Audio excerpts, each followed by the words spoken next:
ओम श्री सिद्धेश्वरीश्वर सद्गुरुभ्यो नमः। ओम श्री सिद्धेश्वरीश्वर सद्गुरुभ्यो नमः। ओम श्री सिद्धेश्वरीश्वर सद्गुरुभ्यो नमः। આજની ધર્મકથા. પ્રણામ. પરમ પૂજ્ય આચાર્ય ભગવંત શ્રીમદ વિજય સિદ્ધિ સુરીશ્વરજી મહારાજા એક એવું વ્યક્તિત્વ આ જગતમાંથી ઓસરી ગયું કે જે વ્યક્તિત્વનું અસ્તિત્વ એ કેટલાય લોકોનો બહુ મોટો આશરો હતો. બાહ્ય વ્યવહારની અપેક્ષાએ વિચાર કરીએ તો સિદ્ધિ સુરીશ્વરજી મહારાજા એ એમના અનેક શિષ્ય પરંપરામાં, સાધ્વીજી ગણમાં અને શ્રાવક શ્રાવિકા ગણમાં એક એવું નામ હતું કે જે નામના સહારે નૌકાઓ એમના જીવનની તરી જતી હતી. કોઈ પણ પ્રશ્ન જીવનનો હોય, પૂજ્યશ્રી સાથે વાતચીત કરતાં એ પ્રશ્નનું નિરાકરણ નીકળે જ. કેટલાય સાધ્વીજી ભગવંતો એવા હતા કે જે ફક્ત બાપજી મહારાજ એમને પત્ર લખી દે અથવા પત્ર લખાવીને મોકલાવી દે એટલા માત્રથી એવું માનીને ચાલતા કે હવે બધું બરાબર થઈ જશે, અને બરાબર થઈ જતું. કેટલાય શ્રી સંઘો પોતાના જિનાલયની અંદર પ્રતિષ્ઠા કરવી હોય અને એ પ્રતિષ્ઠાની અંદર અથવા કોઈ પ્રસંગોની અંદર સંઘમાં થોડે ઘણે પણ અંશે ક્યાંક નડતર હોય, ક્યાંક કોઈક મુશ્કેલી આવી હોય તો આશ્રય સ્થાન તરીકે બાપજી મહારાજને ગણતા. કેટલીય સંઘીય વ્યવસ્થાઓ કે જે વ્યવસ્થાની અંદર ક્યાંક ને ક્યાંક અસંતોષ કોઈના પણ હૃદયમાં રહે, એ તમામ અસંતોષ માટે એક સરસ મજાનું વિરામ સ્થાન એટલે પૂજ્ય બાપજી મહારાજ. 105 વર્ષનો ઘેઘૂર વડલો એ જ્યારે વિદાય પામે ત્યારે જે જગ્યા થાય ને, એ જગ્યાને અનેક છોડવાઓ ક્યારેય રિપ્લેસ ના કરી શકે. બસ એ રીતે બાપજી મહારાજના જતા જે ખાલીપો પરમાત્માના શાસનની અંદર વ્યાપ્યો છે, એ કદાચ આજે પણ ભરાયો છે કે નહીં એ બહુ મોટો પ્રશ્ન છે. બાપજી મહારાજના અભ્યંતર જગતની અગર વાત કરીએ તો એમને જોઈને અથવા એમના સ્પંદનોથી આ જગતના વાયુમંડળની અંદર જે શુભતા પ્રસરતી હતી,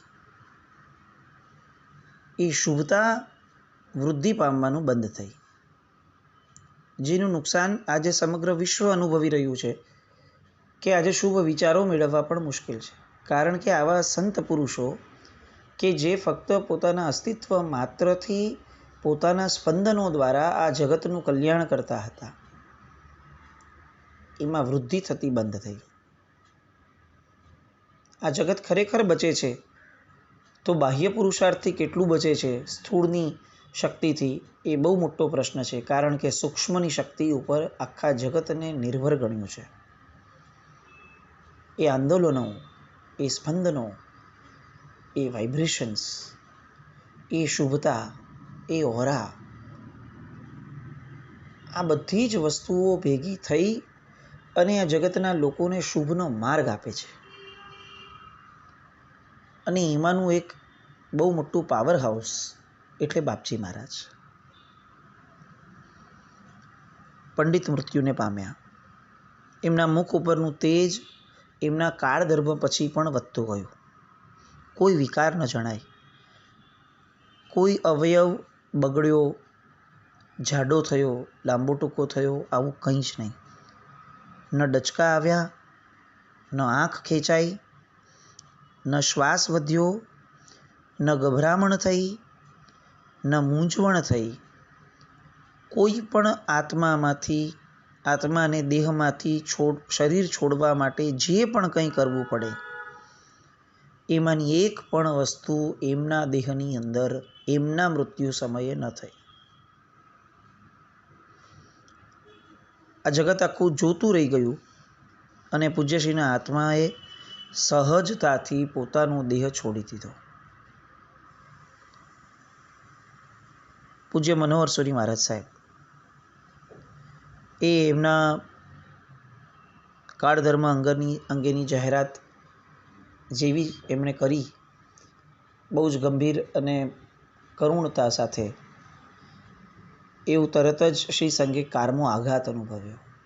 કેટલા બધા લોકો એવા નીકળ્યા કે જે લોકો કહેતા હતા, હજી સવારે તો અમે આવીને ગયા, બાપજી મહારાજ જે અમે વાત કરી છે, અમે જોયા છે, અમે દર્શન કર્યા છે, આવું કઈ રીતે શક્ય બને સાહેબ? અને શિષ્ય પરિવાર વર્તી મુનિરાજોના હૈયા પણ હાથમાં ન રહ્યા. રાજનગરમાં જ્યાં જેટલે અંશે ગુરુ ભગવંતોના ચાતુર્માસ હતા, એ બધા જ ગુરુ ભગવંતો માટે હવે રસ્તાઓની દિશા એક જ રહી, વિદ્યાશાળા. વાયુવેગે શહેરમાં સમાચાર ફેલાઈ ગયા.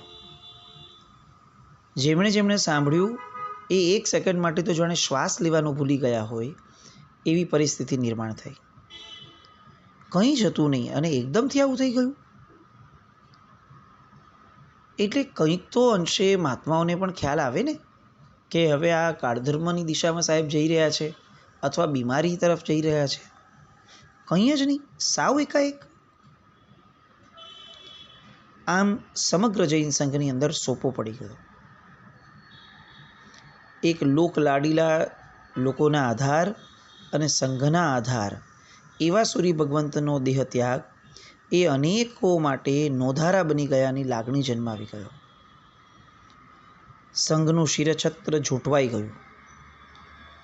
બાપજી મહારાજને સંઘ સ્થવિરનું પદ અપાયું હતું.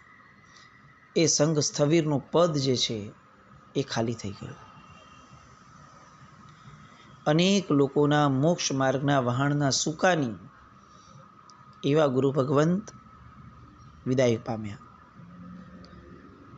શું શ્રાવક, શું શ્રાવિકા, શું જૈન કે શું જૈનેતર, તમામ રાજનગરવાસી, તમામ પરગામવાસી, જેને જ્યારે સમાચાર મળતા ગયા ત્યારે એક અનહદ ખાલીપો તમામ વ્યક્તિઓના હૃદયમાં ઊભો થતો ગયો.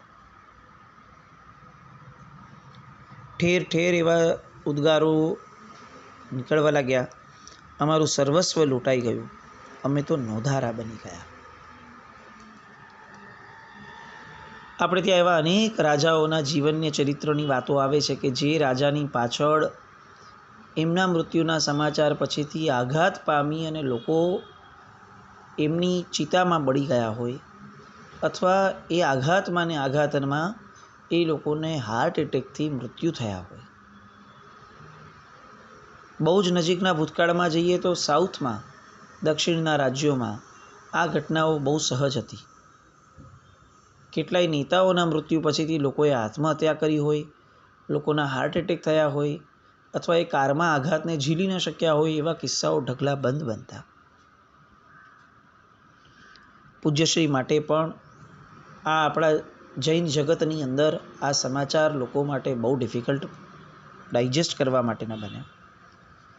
કારણ કે સાહેબ હેતના સમંદર હતા. સાધના પથ માટે પૂજ્યશ્રી એક ભૂમિયા જેવા હતા કે જે માર્ગ બતાવી શકતા કોઈ પણ પરિસ્થિતિમાં. આખા સંઘના વિશ્વાસના ધામ સમાન પૂજ્યશ્રી હતા. એ હતા તો સંઘ સનાથ હતો, એ નથી તો સંઘ અનાથ થયો. અને આ રીતે પૂજ્યશ્રીની વિદાયની કારમી વેદના લોકોના હૃદયમાં જ્યારે વધતી જતી હતી, એવા સમયે આ જાહેરાત પછી હવે લોકોનો તાંતો ઉમળવા લાગ્યો કે પૂજ્યશ્રીના અંતિમ દર્શન માટે જવું છે. રાજનગરની દિશા વિદિશાના ચારે બાજુના રસ્તાઓ જાણે બધા જ વિદ્યાશાળામાં આવીને અટકવા લાગ્યા. એક વણથંભ્યો માનવ પ્રવાહ બાપજી મહારાજના દર્શન માટે ઉમટી પડ્યો. લોકોએ પોતાના વ્યાપાર રોજગારના સ્થાનો ટપોટપ બંધ કરવાના શરૂ કર્યા. સ્વયંભૂ જાણે કોઈ બંધ પડાતો હોય એ રીતે દુકાનો બંધ થવાની શરૂ થઈ. એમના અંતિમ દર્શન માટે લોકો જે રીતે ઉમટી પડ્યા એ રીતે એકબીજાને રોડ ઉપર લોકો સવાલ પૂછતા થઈ ગયા હતા એ સમયમાં કે આ બધા ક્યાં જાય છે? કોઈ મોરચો છે, સરઘસ છે? અને અજૈન લોકો પણ બહુ જ વિસ્મયતાથી આ ઘટનાને જોઈ રહ્યા હતા કે આવા તે કયા વ્યક્તિનું મૃત્યુ થયું છે કે જેના કારણે આમ લોકો દોડી દોડીને રડતા રડતા એમના તરફ જઈ રહ્યા છે. અને આવું કેમ થયું? કારણ કે અપ્રમત્ત ભાવે સેવેલો સંયમ અને તપ એ એની આભાને દિગંતમાં પ્રસરાવી રહ્યો હતો. સંઘના નેતા હોવા છતાં કેટલા નિસંગ હતા અને કેવી અપૂર્વ સમાધિ એમણે પ્રાપ્ત કરી આટલા બધા સળગતા પ્રશ્નોની વચ્ચે. એના કારણે આપણે ચોક્કસ કહી શકીએ કે બાપજી મહારાજે જીવન જીવી જાણ્યું, સંયમ સાધી જાણ્યો અને નેતૃત્વ કરી જાણ્યું. કેટલા બધા લોકો એમના દર્શન કરવા આવ્યા. બપોરે લગભગ 1:30 વાગે દેહ વિલય થયો અને એવું કહેવાય છે કે 1:30 વાગ્યાથી લઈને રાત્રે 10-11 વાગ્યા સુધીમાં લગભગ 2 લાખ જેટલા લોકો દર્શનાર્થે આવ્યા અને ગયા.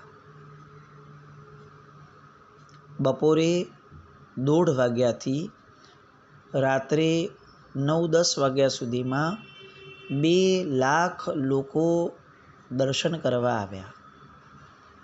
ત્યારે કોઈ જાતની ટેલિફોનની વ્યવસ્થા નહીં, વોટ્સએપ વગેરે તો નહીં જ. સમાચારો ફેલાવવા માટેના માધ્યમો બહુ જ મિનિમમ. અને તેમ છતાં 2 લાખ લોકો સ્વયંભૂ રીતે આવી જાય એ બાપજી મહારાજની લોકપ્રિયતાનું શિખર દર્શાવે છે.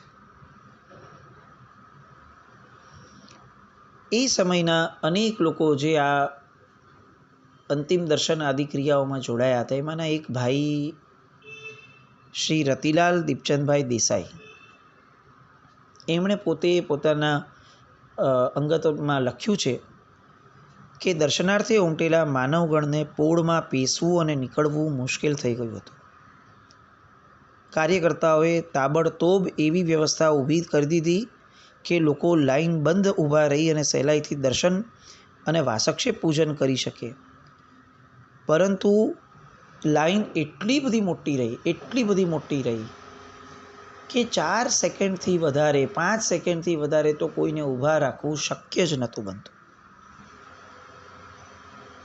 પૂજ્યશ્રીના સમાધિ સહાયક દેહના શાંતિથી દર્શન પૂજનને સ્પર્શન કરવા માટે લોકોએ એટલો બધો તાતો લગાડ્યો, એટલો બધો આગ્રહ રાખ્યો, કારણ કે રુદન અટકે નહીં અને 4-5 સેકન્ડથી વધારે કાર્યકર્તાઓ ઊભા રહેવા દે નહીં.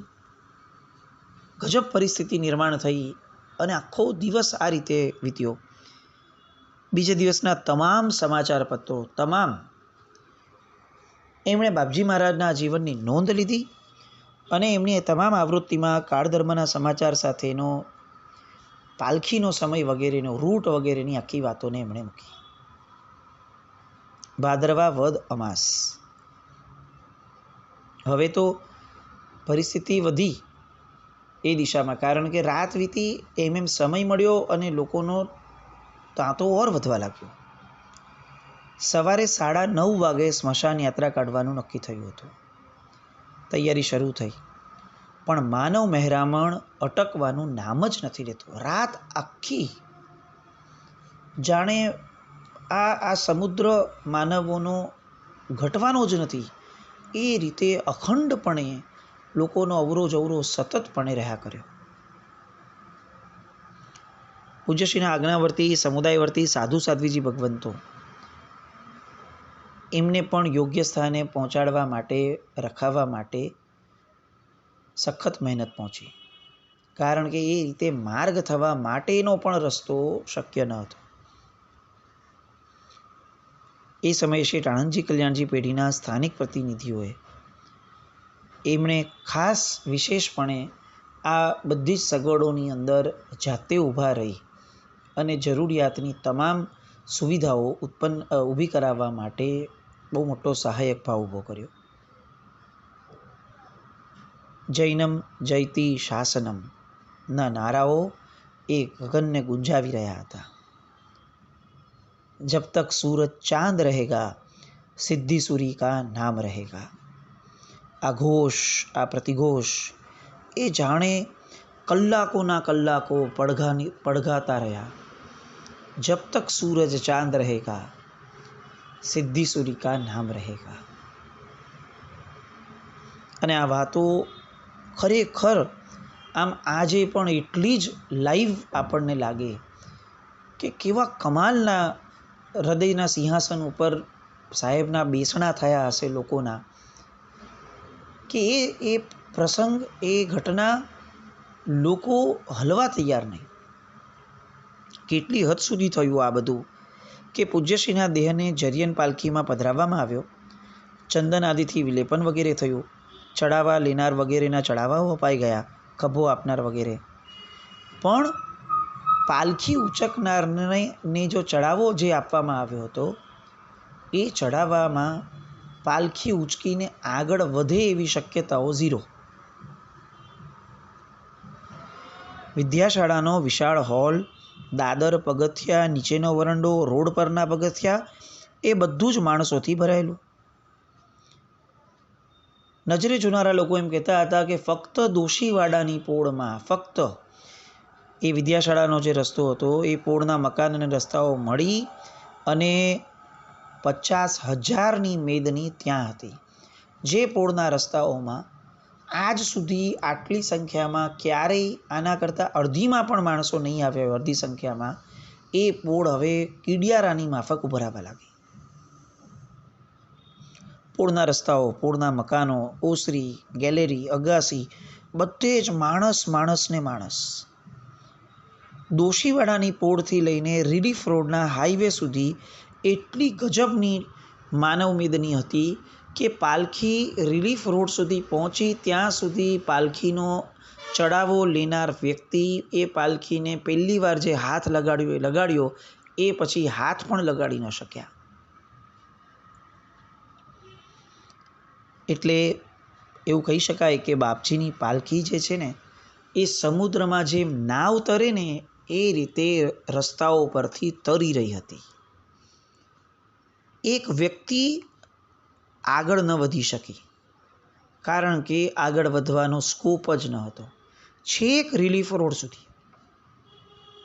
આ પાલખી ઉચકનાર ભાઈને ગમે તેમ કરીને પછીથી રસ્તો કરીને આગળ લઈ જવા દેવામાં આવ્યા અને છેક રિલીફ રોડના હાઈવે પછીથી એમને એમનો લાભ મળવાનો શરૂ થયો.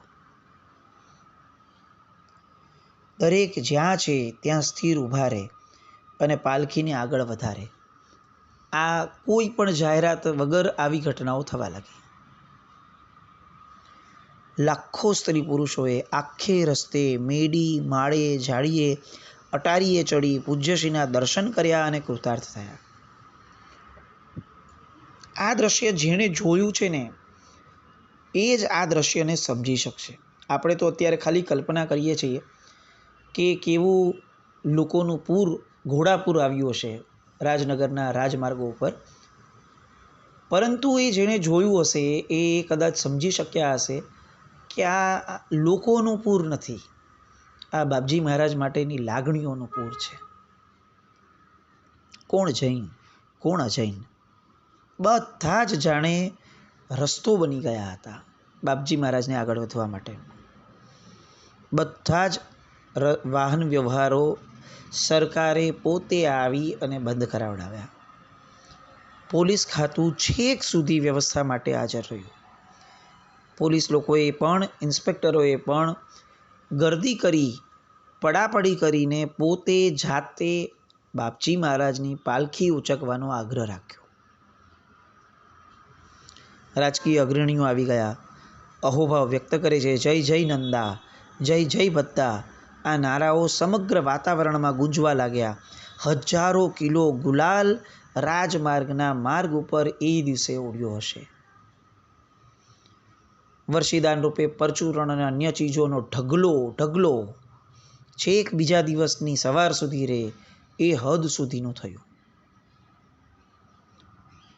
આખી ઘટનામાં આખું લોક જાગે છે. ફક્ત એક વ્યક્તિ યોગ નિદ્રામાં પોઢાયેલા દેખાયા અને એ હતા પાલખીમાં બિરાજિત બાપજી મહારાજ. આવી આ પાલખીની વાતો હજી કેટલીક, અને દેવવંદન આદિ જે પાછળથી થયું એ બધી ઘટનાઓને ફરીથી સ્પર્શવા આવતીકાલે મળીએ. જીન આજ્ઞા વિરુદ્ધ કંઈ પણ બોલાયું હોય તો મિચ્છામિ દુક્કડમ. જૈનમ જયતિ શાસનમ.